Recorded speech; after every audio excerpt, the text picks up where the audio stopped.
So Flirt-pole, a couple of things you need to know about it is like, so what kind of dogs do I use them for? I try and use it with dogs who have a lot of prey drive, is the first thing. So they must like tug and chase and all that.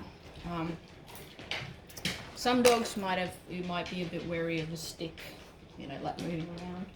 Regardless of whether they have been abused or they're just wary, you know, they can be a bit challenging.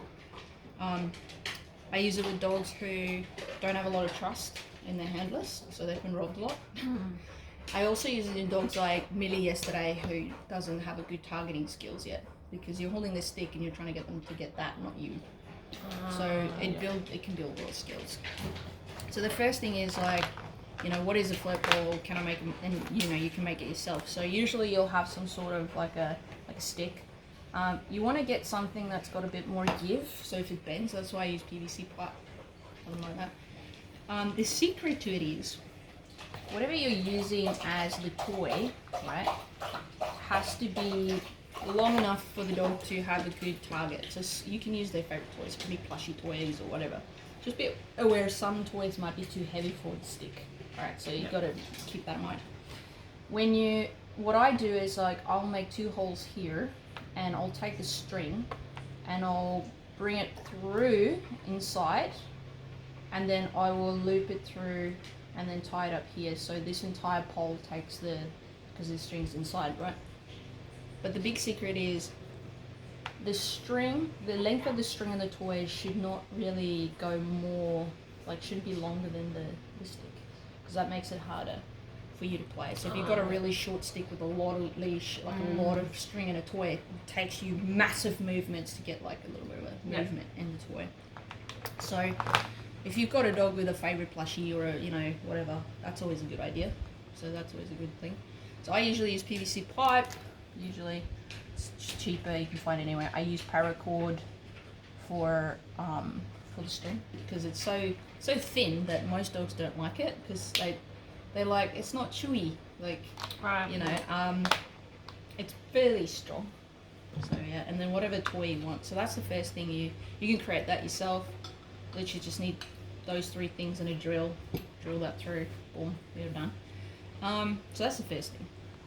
Second thing is learning how to use it as a handler is very important. So usually you'll be standing still, you won't be moving a lot. And this gives you options, because if you've got the stick out, right, and the string on a toy, it gives you fairly good reach. So you can do a lot of movement things with the dog without having to move, and hopefully you're not at risk to get bitten, like by accident, because that's what you want the dog to go for. So this is the target you're trying to teach the dog to go for, not the stick, not the string. Yeah. So first rule is, if the dog bites the stick or the dog bites the string, that goes dead straight away. There's no tugging at all. One thing I would highly recommend is, when I have my dog, right, I have them on leash. Okay. Now, some people find it difficult to have a dog on leash. They're holding the leash and the toy, the Flirt-pole. Okay, that makes sense to me. So you can have a drag line, so the dog's dragging the leash, or you can have them tethered. Okay. Now, what I generally will tell people is, when you move the toy first, right? Some dogs are very skittish. They're like, "What is that?" That you handle them differently than you do a dog that straight away goes for it. Okay, but usually at least the first 2 times where you flick it and it lands, you let the dog get that, okay? Because you want that commitment. Yeah. What I generally do is, I have this vision in my mind. So when I've got the dog in front of me, or wherever the dog is, I'll have the option of dropping the toy here, here, or here. So when I flick it, it can flick and fall there, and it can flick and fall there.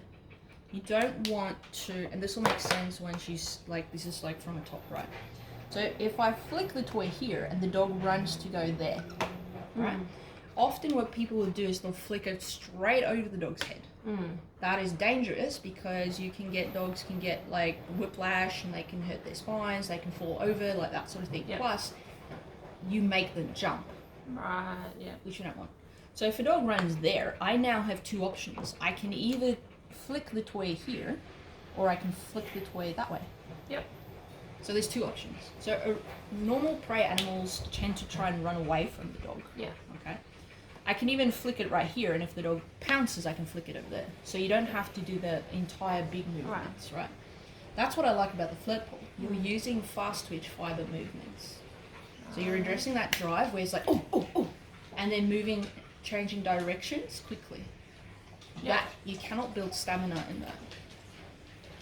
No. You can build recovery time, like recover quicker, but you can't build stamina. Right. Where if someone's like just going in a circle, right, or in a straight line, like this, the dog builds stamina. That's what fetches. That's why they can do it so long, because it's not fast twitch fibers, it's slow twitch fibers. It's an endurance activity. This is not an endurance activity. No. That's why most predators, when they hunt, they give up. Because they're not used to. Because if they, it's not used. It takes a lot of effort to go fast and quick and change, and then you tire. That's how fast twitch fibers work. It's about agility. Right. But if you do endurance, like let's say an animal's tracking, and it's tracking an animal over 5, 6, 7, 8, 20 kilometers, that's endurance, because it's like slow.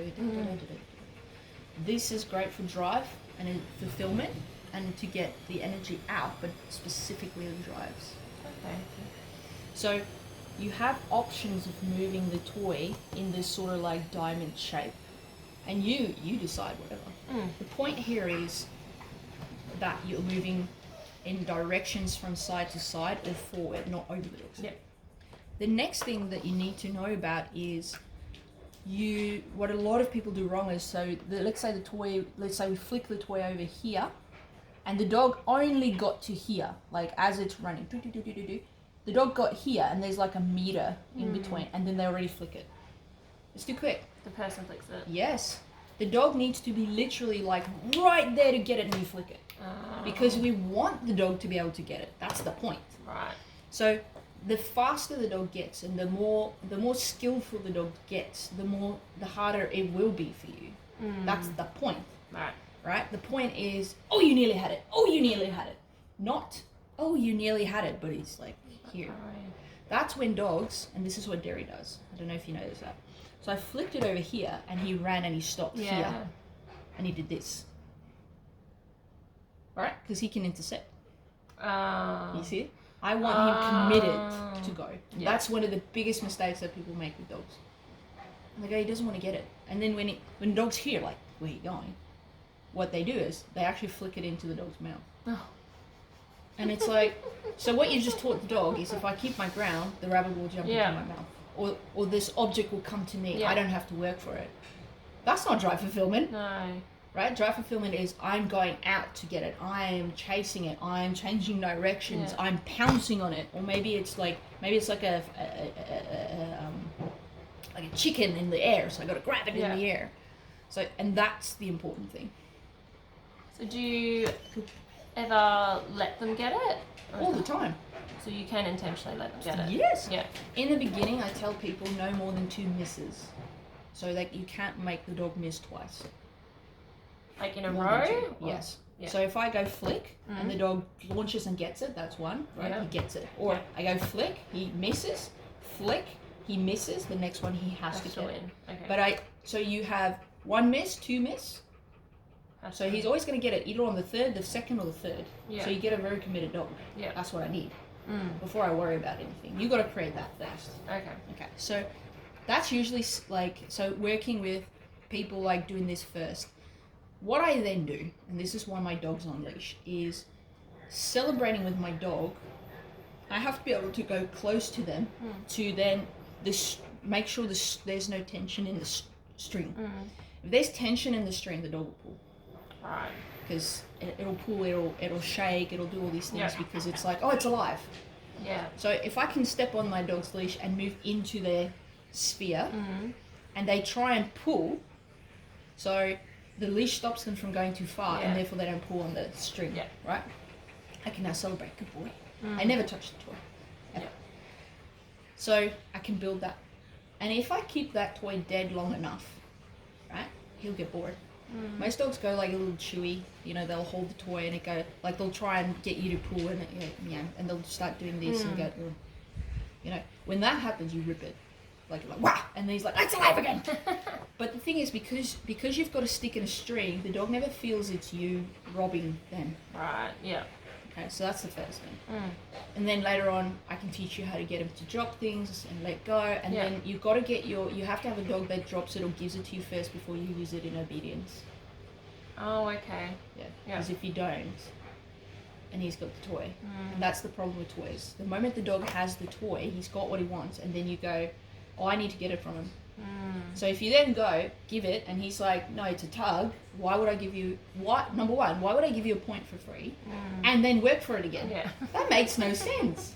So if you have a dog that you can go, drop it, and he goes like that, and you can get it, and then go, play, like sit, drop, whatever, and then go, play. So you go sit, the dog sits, you release him, so get it. He tries to get it, misses, tries to get it, misses, gets it. Oh my goodness! You celebrate with him, tug with him. He goes, oh! Really love him. Because you can control most of the Flirt-pole. Yeah. But you cannot control other dogs, you cannot control cats, you cannot control bunny rabbits, you cannot control all those things that move by themselves. You can't control kids. You can't control kids. Yeah. They get bitten, they run, they pull, they scream. That's it. But the tug toy you can. Does that make more sense? Yeah. That's the basic of it. Okay. Alright. Sounds good. Shall we go outside and give it a go? Yeah. Right, bring your dog.